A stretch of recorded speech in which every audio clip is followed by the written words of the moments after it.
queria saber como é que foi o seu processo, né? De deixar a pediatria, de deixar de cuidar de crianças para cuidar das suas De crianças. crianças. Exatamente. O Ítalo é bom nisso, de dar empurrões. Sim. E ele também me ajudou bastante a dar o meu, né? Então, na verdade, assim, quando a gente casou, né, Camila, eu sou uma pessoa que eu gosto bastante de ler sobre os desafios que eu vou encontrar, né? Então, antes da gente casar, eu ficava lendo bastante sobre casamento, sobre como seria, né? Então, eu já imaginava que eu queria ter vários filhos. Eu não sabia se ia poder ter, mas eu achava que era o que eu queria e tal. E aí, mas ao mesmo tempo eu não deixei de entrar na residência, de fazer residência de pediatria e tal. Então eu falei, bem, a circunstância que eu tenho na minha frente não é ter filho agora. Então vamos estudar e trabalhar como se não houvesse amanhã, né? E aí eu entrei na residência de pediatria, a gente já estava namorando há 7 anos. E aí eu fiz a residência de pediatria normalmente. A gente casou no meu segundo ano não, no final do meu primeiro ano de residência. E aí logo depois eu engravidei, né? Então era o risco que eu corria de engravidar logo, né? E aí o que aconteceu? O Itinho nasceu faltando 10 meses para eu terminar a residência, né?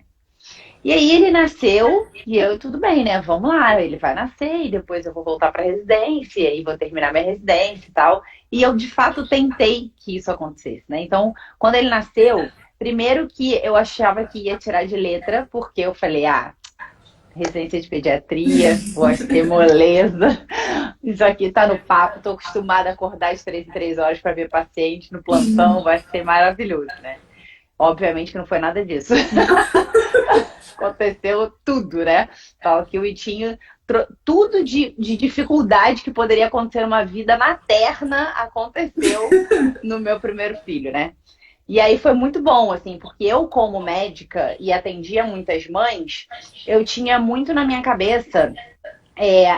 Tem que amamentar, a mulher não tem leite fraco, as mulheres que não amamentam é porque são frouxas, sabe? Essa coisa assim, sabe? Como uma boa colérica, eu tinha coisas na minha cabeça e achava que esse era o certo e pronto, acabou, né?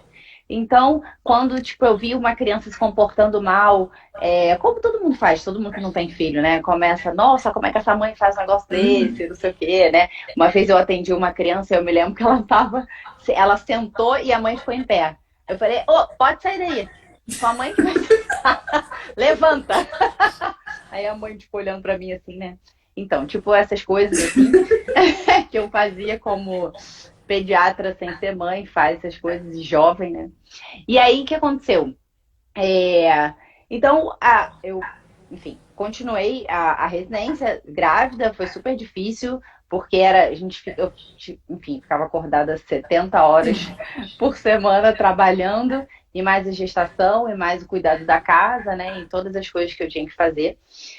E aí, quando o Itinho nasceu, como eu disse, eu achei que fosse ser muito tranquilo, fosse ser maravilhoso e tal, não foi nada disso. E para mim foi muito difícil a realidade de sair de uma realidade de muito trabalho e muita atividade fora, que eu sempre tive, né? Enfim, na própria faculdade, dava aula na faculdade, e a gente fica o dia inteiro, dava um monte de plantão, saía super cedo, voltava super tarde, então eu tinha uma vida realmente ativa nesse sentido, né? E aí, quando a gente tem filho, a gente se depara com aquela realidade do tipo, caraca, eu tô em casa agora sozinha, essa criança chora, eu não sei exatamente o que ela tem, eu não sei exatamente o que ela tem que fazer. Eu ficava, gente, o que se faz com uma criança? Pega ela no colo, sei lá, eu nino ela, como é que... Eu não sabia nem como eu fazia pra ela dormir. Tá ruim? Siri? Tá melhor assim? Pra mim tava ótimo já. Eu não sabia como fazer para ela dormir. Quando ele acordava, eu não sabia o que eu tinha que fazer com ele, se eu tinha que entretê-lo de algum jeito. Enfim, foi assim, bem assim, angustiante, sabe? O início. E aí eu falei, caramba, eu preciso de uma ajuda. Parecia até mãe de primeira viagem, né? Nossa, não, total. E aí eu falava, eu preciso conversar sobre isso com alguém. E aí eu tinha algumas amigas minhas que tinham bebê, também pequenos. Eu falei, gente, a gente precisa fazer um curso.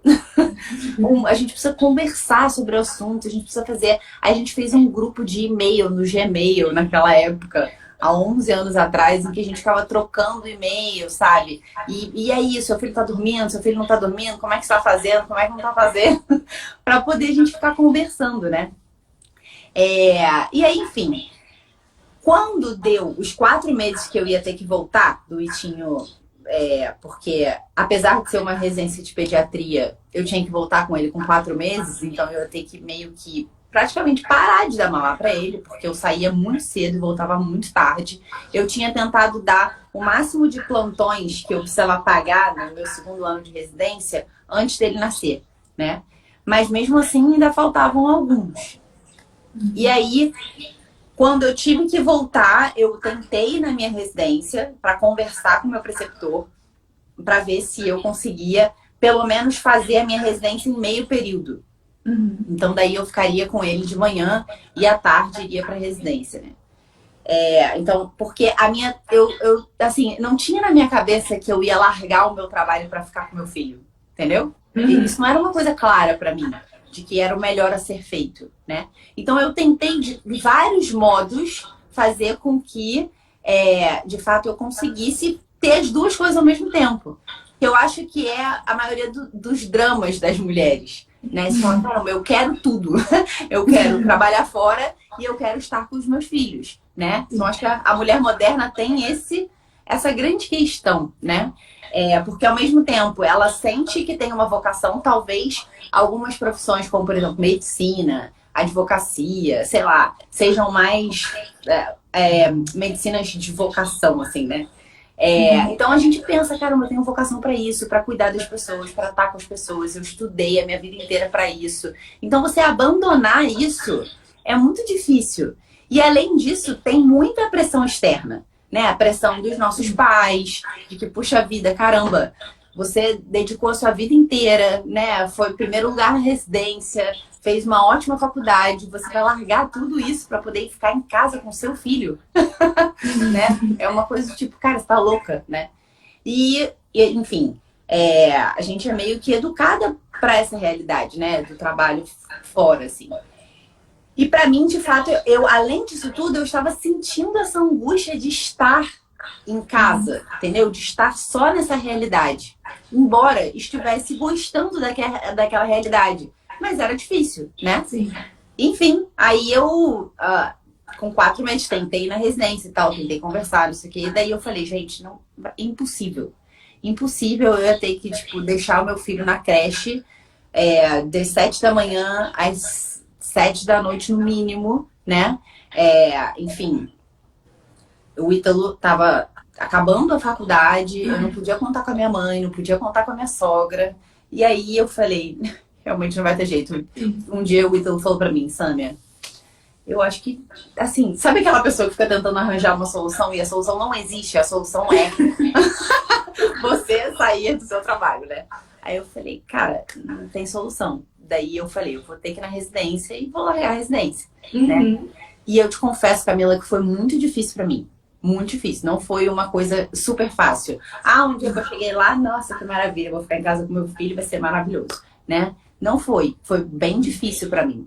Ao mesmo tempo, isso que eu falei, dentro de mim viviam essas duas realidades. Ao mesmo tempo que eu queria ser médica, que eu amava medicina, que amo medicina, eu adoro, né? Quando eu abro meus livros de pediatria para estudar, eu adoro. E ao mesmo tempo eu amava o meu filho e sabia que eu tinha que estar ali com ele, que esse era o meu papel principal naquele momento, né?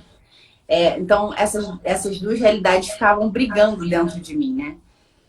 E aí, enfim... Fala, pode Não. O Ítalo me ajudou bastante nesse processo, assim, porque ele estava vendo a coisa meio que mais de fora, assim, né? Embora ele estivesse muito envolvido, né? Ele estava vendo... Ele não era ele que tinha que tomar a decisão, né? Mas, ao mesmo tempo, ainda naquela fase da nossa vida, a residência era a nossa fonte de renda. Então, assim, Nossa. ainda tinha esse agravante. O Ítalo só se formou quando o Itinho, que é o nosso mais velho, estava com 3 meses. Então era do tipo, larga a residência e não teremos dinheiro. Tipo isso. Né? E a gente não vai ter uma fonte de renda até que ele se formasse e começasse a trabalhar, né? Então era uma decisão meio difícil mesmo, né? Mas enfim, a gente tinha um dinheiro guardado, porque no nosso casamento a gente resolveu pegar metade do dinheiro que os nossos pais nos deram para fazer o casamento, a gente guardou a metade e a outra metade a gente fez o casamento. E então essa parte guardada a gente ia gastando, né? O negócio só ia gastando. E enfim, aí a gente falou, caramba, vamos confiar e vamos embora pra frente, que eu acho que vai ser a melhor coisa, né? E a gente teve que se reajustar, tanto eu quanto ele. Eu, no sentido de, bem, agora eu não trabalho mais fora, vou ficar em casa, né? E o Ítalo, no sentido de que, bem, agora eu preciso trazer dinheiro pra dentro de casa. Porque tava tudo agora nas mãos dele, né? Nas mãos dele, né?